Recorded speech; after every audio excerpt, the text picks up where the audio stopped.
Welcome back to another episode here on the Heart and Hustle podcast. Our next guest, he once said, if we wait for funding to innovate, then we'll die waiting. Dave, take me back to the moment you realized that mindset had to change everything. Oh boy, I tell you what, I think for me in the late '90s, and I'm aging myself a little bit, so that's we're looking at almost 30 years ago. When I became exposed to the innovation or entrepreneurship in the nonprofit sector, it was driven by need. And for decades, organizations became enculturated to a certain way of doing things, and funding streams were pretty predictable. We could predict how much we might get in grants, or from the government, or from donors, for whatever confluence of things that were happening in the world caused that to be more susceptible to volatility. And so organizations were thinking, well, we can make our own money. And a lot of it was the consultant class was contributing to that idea. And it's a sound idea. The sector has lots of tremendous assets. I mean, the numbers of employees, it's trillions of dollars. So it's big business. However, the mindset is still, in my view, continues to trail more innovative and entrepreneurial aspects of our nature. And Yeah. that's something that I would want to circle around to. We have that innovative entrepreneurial aspects of our nature. I love it. And we'll talk some more when it comes to innovation and what you guys are doing, but what other nonprofits should probably be implementing. Let's talk about the consulting really quick because you've kind of left the consulting space just a little bit. You're still doing it, not probably as much, Yeah. but you realize that I want a more purpose and less projects. What was that moment that made you say that? Like it wasn't. I can only imagine it wasn't easy. No, it wasn't. And funnily enough, it was really, a modicum of success that caused that for me. In that, as a boutique consultancy, Hmm. 4 or 5 people, we had you know built something that we were able to plug into different communities, decent sized markets. And we had kind of a flywheel that we worked, which was getting funders that were interested in the sort of capacity building model approach that we had adopted. It was based on a cohort model, so it leveraged lots of interaction between leaders, and they learn from each other. So in that respect, it was more scalable than other traditional consulting models. And Hmm. so we had customers that were happy. We had payers of those customers that were happy, and communities wanted to continue to go around the bend. So in one dimension, it was really satisfying. For me personally, I could see that a lot of the big why of the entire effort was to get the organizations to be more innovative, entrepreneurial, and throw those terms out, but to inculcate within the organizations the belief in their own agency uh, uh, to create paths to a future that's much more tenable. Sustainable is kind of a word I like, a dry word. I'd read somewhere. If someone asked how your marriage was doing, if you said sustainable, that wouldn't be a very, Good. Yeah, that good. not a good answer, but flourishing. And so the idea that leaders and organizations can feel better about them having more agency in creating a future where they felt it could flourish. And so I became interested in the why isn't the change sticking?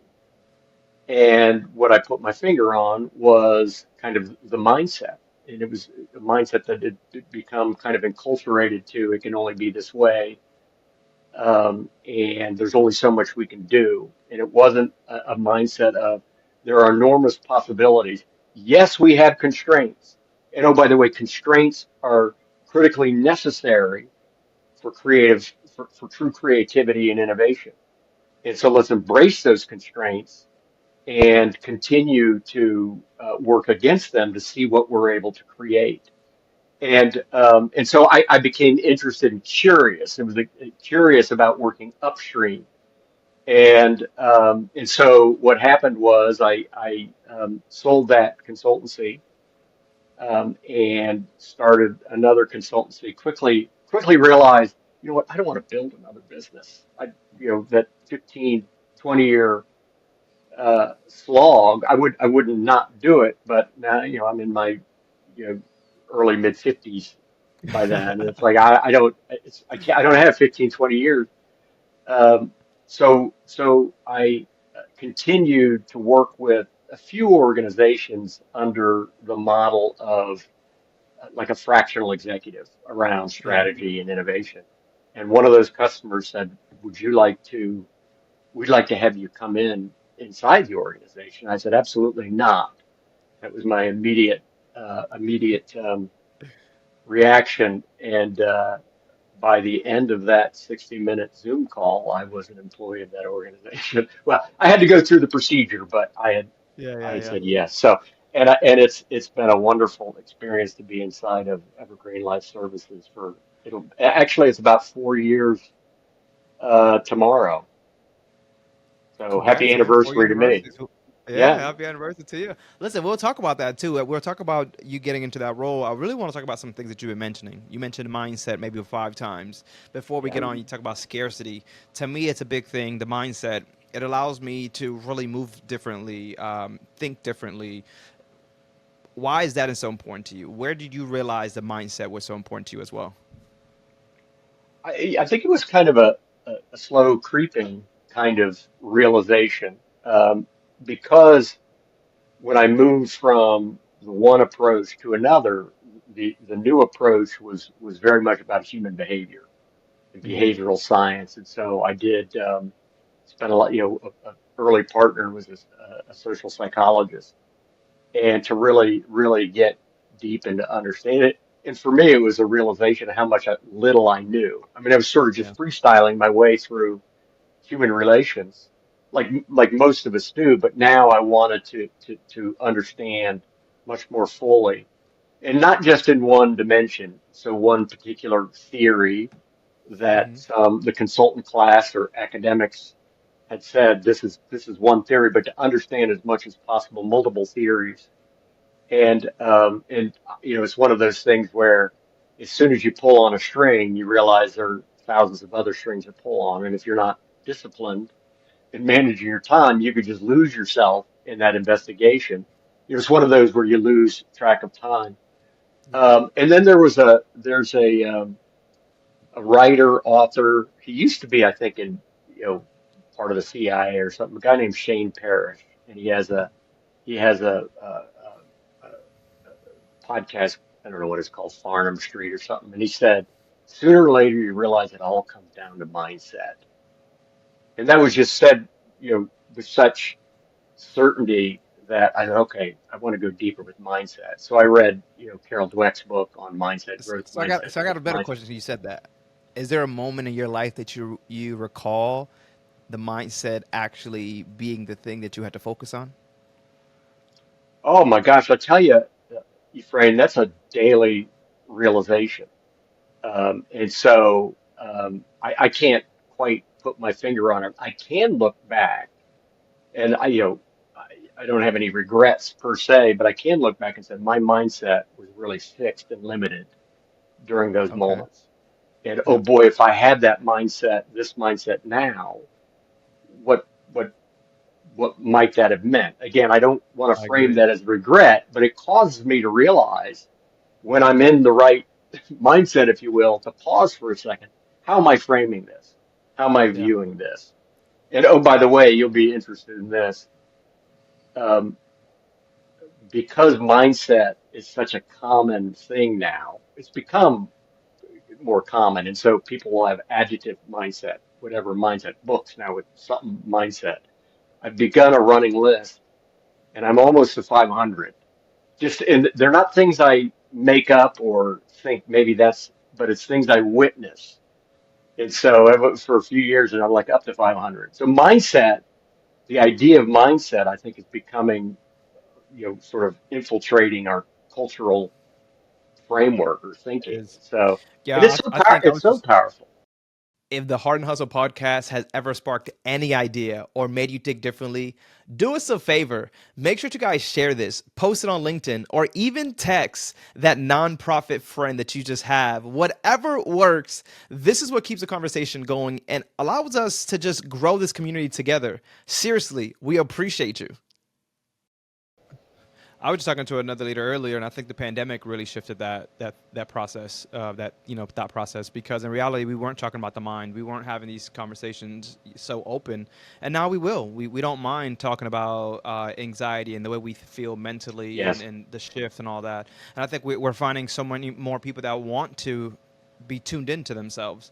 But it all starts to me as cutting off a lot of the noise. I mean, what are some of the things? So I'll tell you some of the things that I've done, and you tell me some of the Yeah. things you've done. When it comes to Sure. mindset, I would say it was definitely the music I was listening to. Right, had to listen to different music that was just really uplifting me more than just kind of keeping me at a I would say comfortable place. So that's probably some stuff that was mentioning God or just mentioning Yeah. positivity. Like that's the things I need to listen to.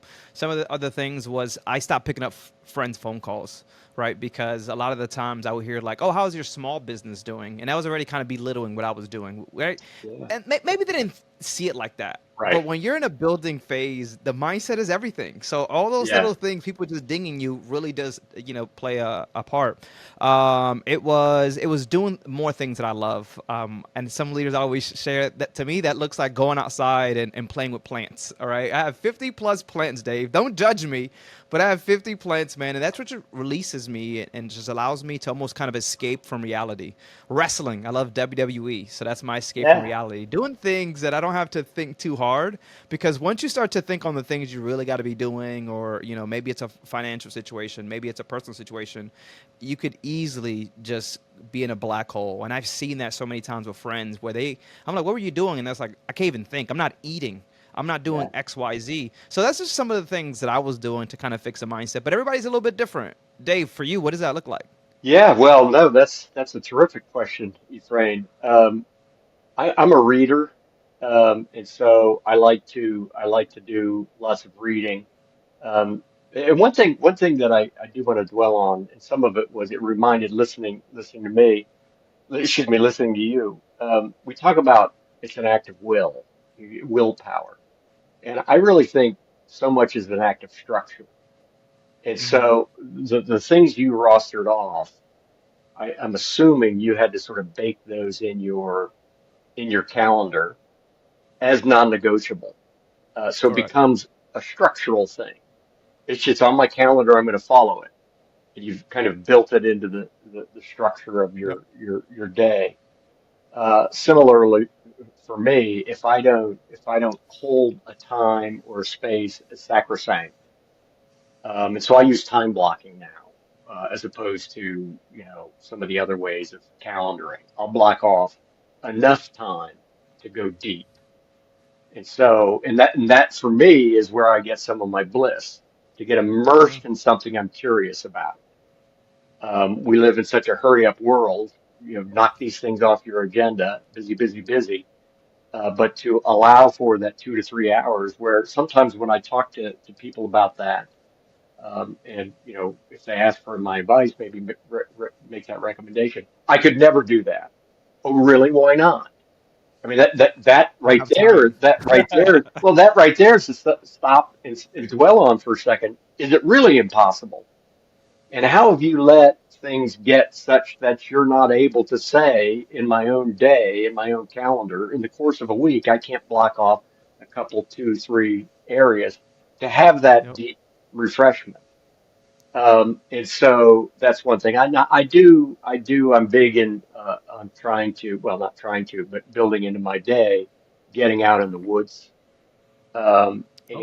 You're a nature not, type of guy too. not with earbuds in, but we've evolved over the thousands of years for a much different pacing. And 100% of our time was spent in nature.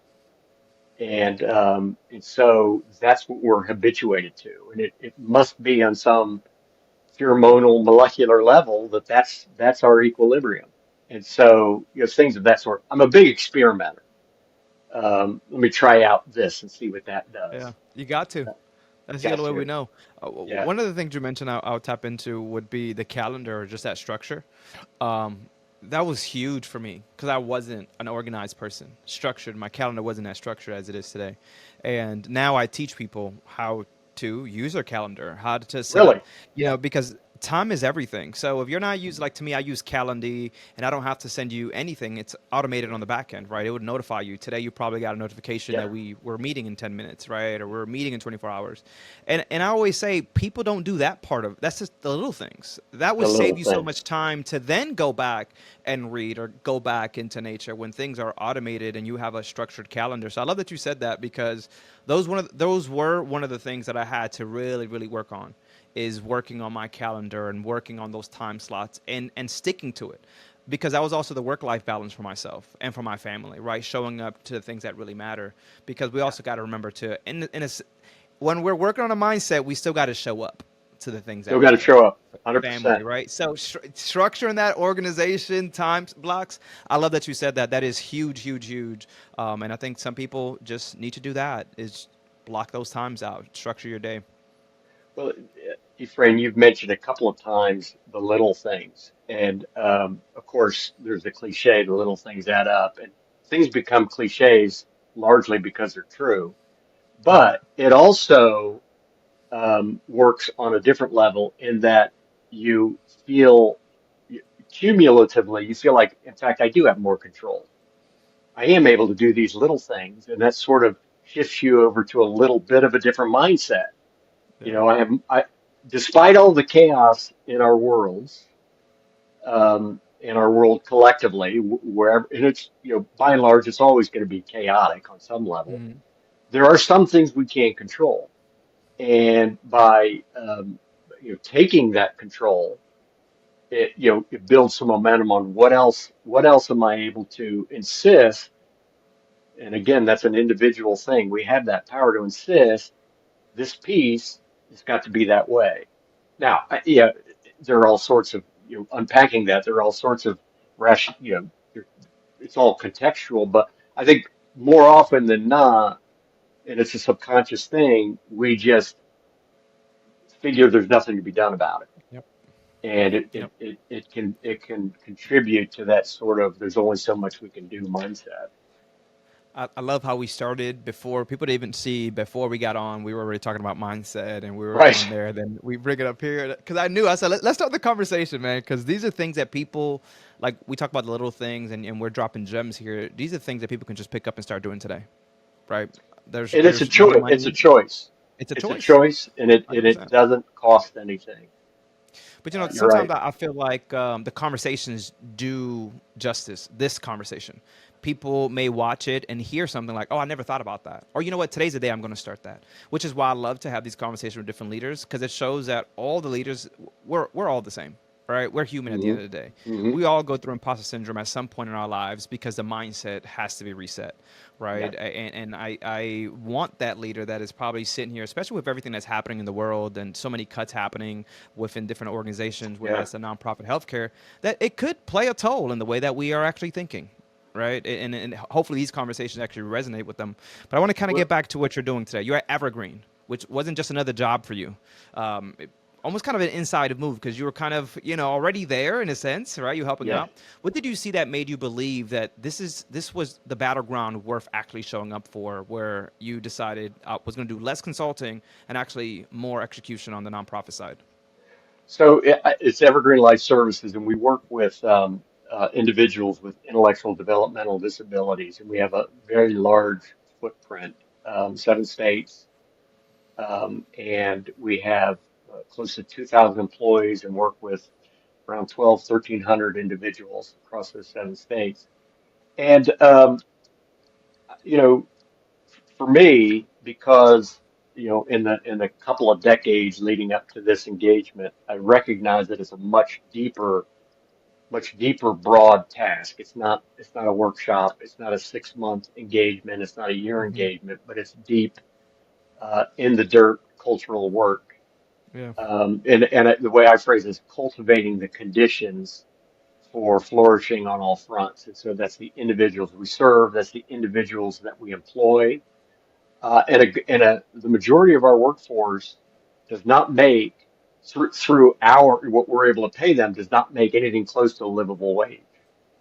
Hmm. And so Evergreen Life Services is it exemplifies the challenge, I think, for most human service organizations in the United States, in that funding is increasingly volatile across all funding sources. I mean, there Yeah. isn't a funding source that I'm aware of where anyone says, "Boy, it's going like gangbusters. We can rely on that." And if anything, the last 5 or 6 years has taught us it's folly to think that way on any front. True. Um, and increasingly, because of the COVID pandemic accelerated this, the sort of wage differences that other industries are able to pay. And so while we're able to pay, and I'm just making this up for a particular state, $13 an hour, um, Costco or Walmart or some other, business in that locality is able to pay 17 or $18. And oh, by the way, I don't have to go through the same rigor as far as training, and I don't have the same kind of stress levels that, what I might encounter in a day working with individuals that, I could get food thrown at me. I could, there's all sorts of things that you're going to run into. And so historically, what we've been able to tap into is people's the feeling they have of helping someone else. Call it altruism, call it love. I'm big on that word love, and we're in the Yeah. love business as health and as human For service sure. organizations, and that is our priority. That is our just that word, agape love, love of humanity.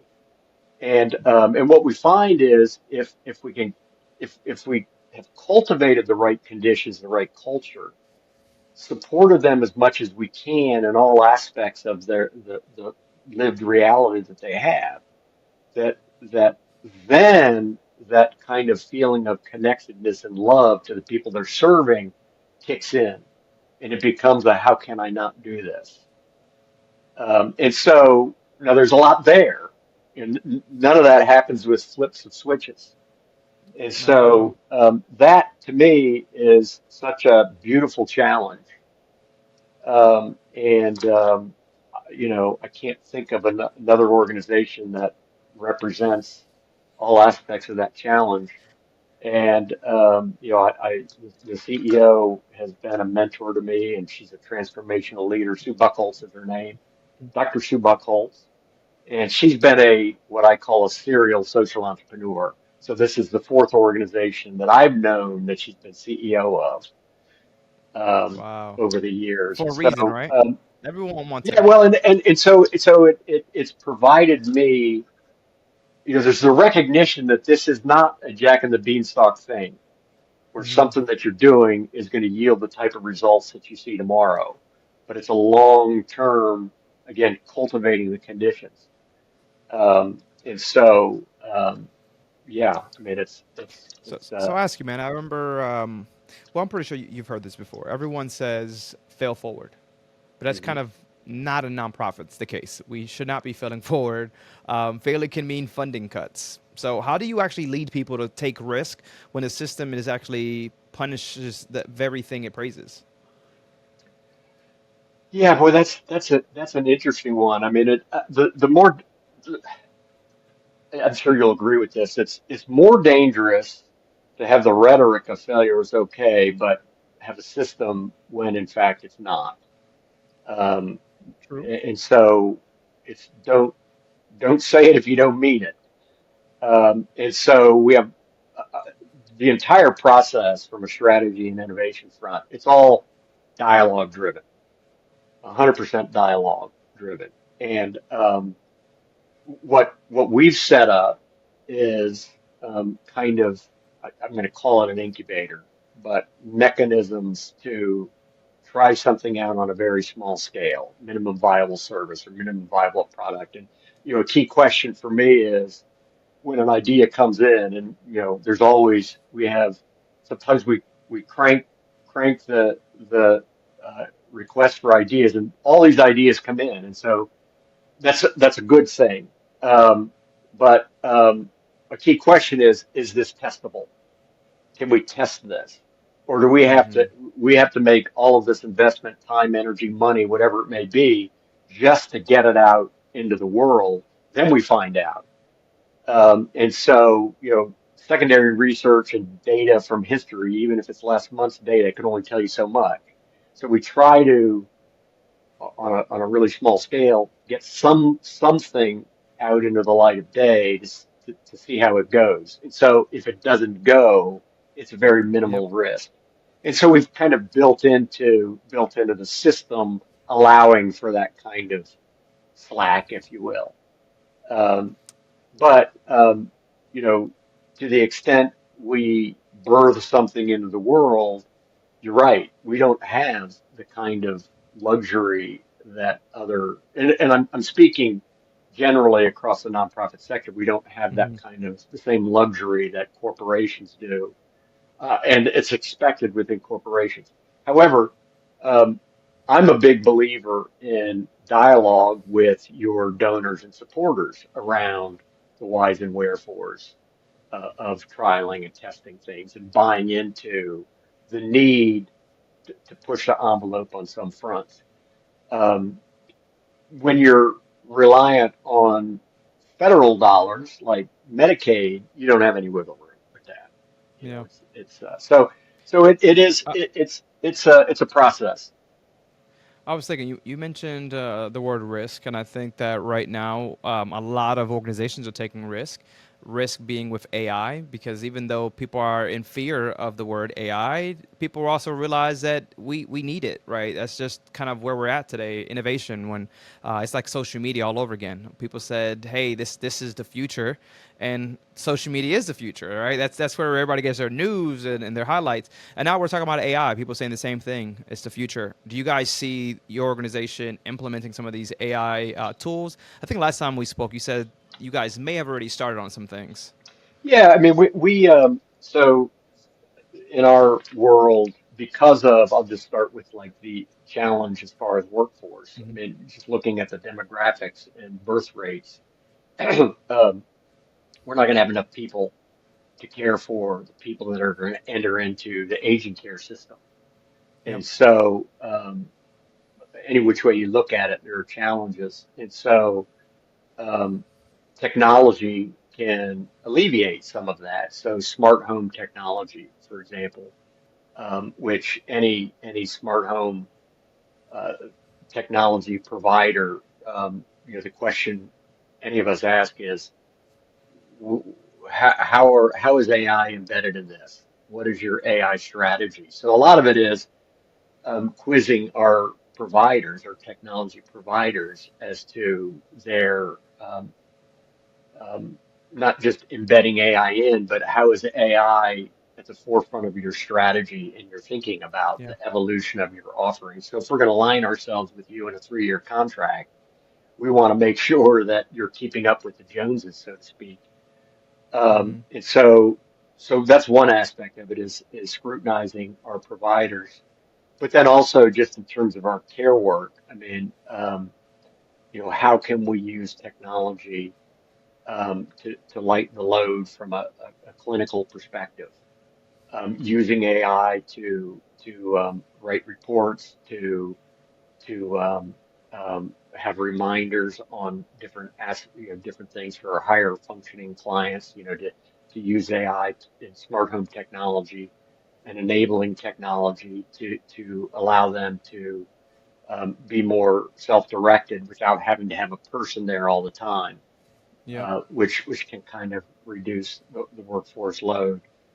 But there was an industry health and human services conference by an organization called Open Minds in New Orleans just a couple of weeks ago. And it was their innovation strategy conference. It wasn't their technology conference, which is in October. but AI was embedded The in every conversation. single conversation. And so some of it is our anyone in our organization that's in a leadership role, to continue to push internally, so that we don't sort of, because we're so inward focused and feel like, well, everything seems fine right now, but to have what I would call a healthy paranoia, to Yeah. make sure that we're,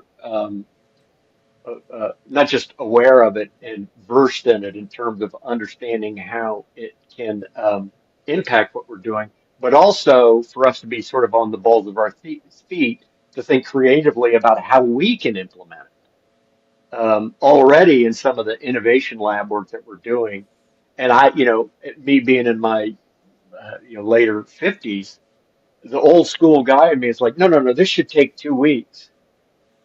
In order to do this correctly, it takes 2 weeks. Well, you know what? I just did it in 8 hours. Yeah. And if I look at it just purely from, never mind how it was done, but scrutinizing it from a quality, I tell you what, it's as good as what would have taken me 2 weeks. And so I I agree. get really excited about things. How else can I use it? I agree. And so I think Yeah. a lot of it is internally for us to develop use cases like that and explore a little bit. Does that And help? Does that answer your yeah, question? yeah, no, 100%. I love it, and I want leaders to also think that this technology is not that it's fixing your broken systems, right? If Yeah, anything, sometimes it's going to expose them. So be very mindful, as you mentioned. You mentioned to help with the workload. I do agree. Help with the workload that people don't like to do and like to do, right? We want more helping others. And how do you do that? Well, you yes, put AI in places where we can do all the repetitive tasks, all the admin tasks, picking up phone calls. Like, why we need to do that when it's not even the fun part of 100%. work? We And want that to be means able to actually you talk to the could, people.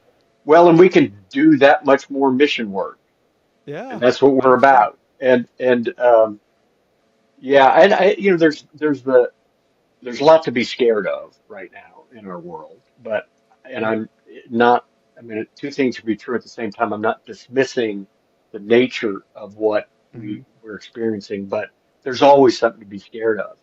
And the same feeling that I get when I'm scared in terms of my body, heart rate, are the same things I feel when I'm excited. Your body's doing the same thing. And so, mindset shift. How can I be curious about this rather than scared of it? Shift it from scared to curious. Curious. I And love that. Yeah, because a lot of people are scared. Just I like that. Okay, I'm about to take that right there, Dave. That was a good one. That was a good well, one. there's also brain science around, we're not as creative and our IQ goes down when we're scared. It doesn't mean we're stupid or dumber. It just means in Yeah. those moments that we're scared, we think less creatively, and our Q, if we were tested, actually goes down. And so Yeah. it's maladaptive, for I'm lack gonna have of to a clip better. that. We're gonna have to make this one a clip for people can hear that, man. I think a lot when I speak to a lot of leaders, they think like that. So let's actually talk to those leaders. I mean, what do you say to the leader who says AI isn't for us? We're too human centered for the tech stuff. Well, I'm wary of you as a leader if you make too much of a certain statement about anything. And I don't mean that to be so glib, but other than things like our core values, which should be unchanging, everything else should be negotiable. As far as information and data that comes in, as far as being persuaded by someone else's perspective, um, but that's probably not a helpful reaction to those leaders. So let me think on that for a second. I'm assuming you're going to be able to Okay. edit this brief No, it's okay. That's thinking. okay. Listen, this is exactly. Sometimes we have conversations, and I love it because we do have to think. This is never scripted. This is truly just as having a thought, and we'll come Yeah. back to that one. But I will ask you earlier, not earlier today, but earlier in a conversation that I had with you. You said before that transparency and failure go hand in hand. What's a leadership moment where being real almost actually cost you, then set you free? Do you recall one of those moments? Hmm. I'm just giving you all the great questions today.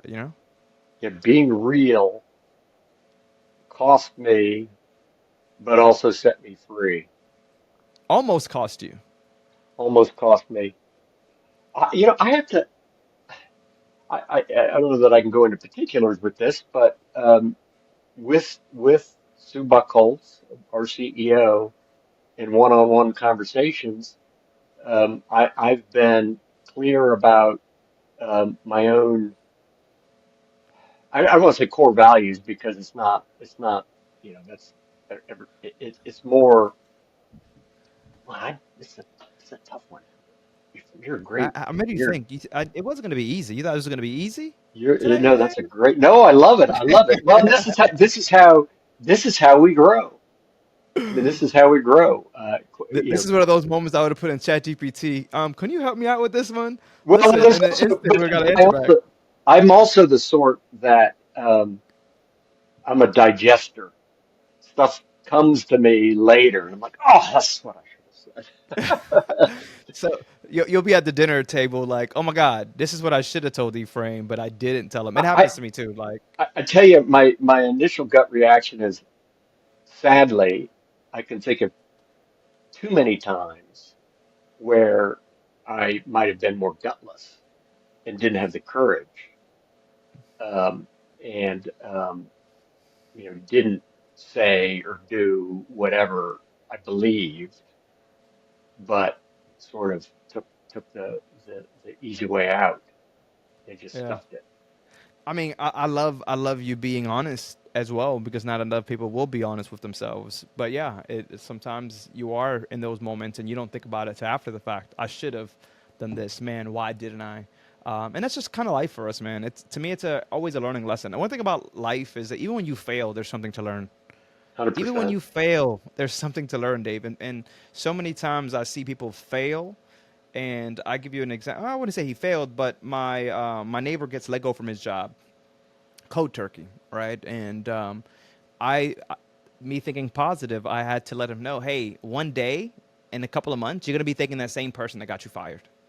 And he's like, no, man, I hate that guy. So fast forward a month and a half now, 2 months. My neighbor is making double of what he was making, so much more happier, has so much more creative control, Yeah. doing way less work. And I told him again, I said, hey, remember when I told you going to thank that guy that got you fired? Because if not, you would have stayed comfortable in a job that didn't care for you. But look how quick someone was willing to let you go, Doors right? Never open. even asking you anything. And sometimes we're so quick to go into a negative mindset and get so mad at someone, but we're not seeing that there's actually a bigger picture. There's might be a reason why we're in this situation. So a Well, lot and of I the think times when we're in situations, we got to take the positive out of it. I think there's also a case of you know giving yourself the permission and space to be a little pissed off Yep. and to sort of shake your fist at the gods, so to speak, but don't Hmm. live there. Just Right. let the steam burn off. Um, I I don't know where I was reading this, but and being of faith, the wisdom traditions, and for me, in a lot of my reading, just going back deep history and reading what the Stoics said and what the mystics have said. I mean, they as guides, the messages are so timeless. But something I was reading recently was if you look back, and it's probably going to take someone who's my age or older, but if you look back, where you are, the circumstances you're in, it looks like it could only be the way it was. But also, if you study it, there were so many branch points. And so, times professionally that were very painful for me and ego crushing, um, turned out to be the times of the greatest growth. And just reflecting on that now, in one instance, an individual who kind of precipitated some things that was very painful for me. We're good friends right now, not because of that, Hmm. but and during that time, I had. would just as soon never hear that person's name for the rest of my life. And so Because you know what, yeah, we can't dwell on negativity, man. I've been in those moments. Sometimes you just got to move on. I mean, why would we continue to live life with that when there's so much more out there for us? and what matters is what's next. Yeah, absolutely. What's the lesson? Where's my role in it? What Hmm. can I do differently in the future, if anything? It may be in the future. I just ask the question, what am I making this mean? And just sometimes that question causes you to pause. Well, I'm making it to mean something about me. It ain't about Hmm. me, but I'm making it It's about not. me. Right. Yeah. Yeah. My wife tells me that actually. She says, you're listening and you think it's about you. It's not about you. I'm like, oh my God. You just brought back a bad memory there, Dave. No, man, I've really been enjoying this conversation. I know we got to Yeah, start to wrap it likewise. up, but when we talk about the organization, where can they find what you guys are doing? What is the website? Are you guys on social media so they can see some of these different things Yeah, that's well, going on as well? Evergreen, so it's Evergreen Life Services, evergreenls.org is the website, and it links to all of our social media. And it's just a phenomenal organization, and I encourage you to check it out and explore. Follow us on social media. Think of us in your regular giving. Hmm. But our tagline is "Everyone Matters." And just to be a part of an organization where that's like it is the heartbeat of everything that we're doing inside the And organization. this is not just local to you. This is actually in different states. Am I correct? Yeah, Am I 7 states. remembering? We're headquartered in Louisiana. That's where we were born in 1959. And Texas, Arkansas, Oklahoma, Louisiana, I mentioned, Tennessee, Kentucky, and Florida. So 7 state imprint. I'm based in Columbus, Ohio. So I do a fair amount of travel and lots of Zoom. Um, but it's just a wonderful, wonderful organization. Love it. Yeah, yeah. We make sure that people understand where these resources come from. A lot of times, we don't even realize these resources exist. Or even when we think about partners as leaders, you know, a lot of Mhm. times, don't be afraid to call up Dave and ask a few questions. How can we collaborate Absolutely. on things? Please. I think pride and ego at times. Just sleep as a leader. You don't need the pride and ego. Okay, how do we make a bigger impact? So many times people want to just do their own thing, but it's like we can actually make a bigger impact if we just bring ourselves together. But I just wanted Yeah. to bring that out. People just think it's just help, you know, just to give or anything like that. No, but even we Please, want to partner up. if you would love to talk to anyone that wants to talk about innovation strategy in the nonprofit context or anything that you might have heard today, I'd love to connect with you. We figure things out through conversation Yeah. in my worldview, and more conversation the better. We just don't make enough time for it. Well, Dave, I'll leave you with the blind question, man, before we get to your blind question. So, what's one truth about leadership that used to scare you, but maybe now guides everything you actually do? Wow, that's right in my wheelhouse. A key thing for me is a leader's responsibility is to choreograph tension. And Okay. my default setting was I want to avoid tension. Now it's got to be constructive, but it's important for us to choreograph that. And I think of any organization has to there's that explore continuum. We've got to Mm-hmm. exploit what's working now to really be good at it, Yep. to wring the sponge dry for all it's worth. But we also have to explore for what's next. How do we stay relevant? And those two things are always in tension. And so for me, part of my role and my job is to make sure that tension is there. But yeah, so choreographed tension is one that comes to mind for Okay. sure. That was easy. It's almost like you knew that I was asking that question. What is your blind question to the next blind, not to the next blind, to the next leader that we have here on the Heart of Hustle Yeah, no, podcast? I love this. What a great thing you're doing here. So, what single habit, if implemented for the rest of this year, would transform your life the most? You got to get deep, don't you, Dave? You wanted to get deep here, Dave. That's a good one. Okay. All right. That's I the love that. point. I think deep conversation matters. I feel I It feel does. Yeah. sorry for the person who gets that question, but Listen, there'd be so many good questions, but as you mentioned, man, conversation is so good, and truly, why myself and Keenan have done this is because we learn from one another. We Yeah, get to help one another, whether it's just us or people that are actually watching. I love conversations, man. I love that we could do this virtually. To speak to people that 100%. doesn't have to be in your backyard. I think it's just Zoom and virtual world. This is so cool, and people are scared of it, man. Look at the things that are really happening in our Yeah, world, which is why I say AI. Look what is happening in our world that people are really tapping into. To me, it makes me more creative. I think makes me sometimes even smarter because I'm like, oh my god, I would never thought of that. But AI gave me some great ideas. yeah. So we thank you, Dave. We thank you for the conversation. We Well, thank you for the thank you, gems that you've Efrain. dropped as well, and for the leader that you are as well, man. And always choosing purpose over paychecks because that's what you've done in your life as well. So we thank you guys. This has been the Hard Hustle Podcast. My name's Efrain. This is Dave. We'll catch you guys on the next one. Thank you Latest. so much. Take care.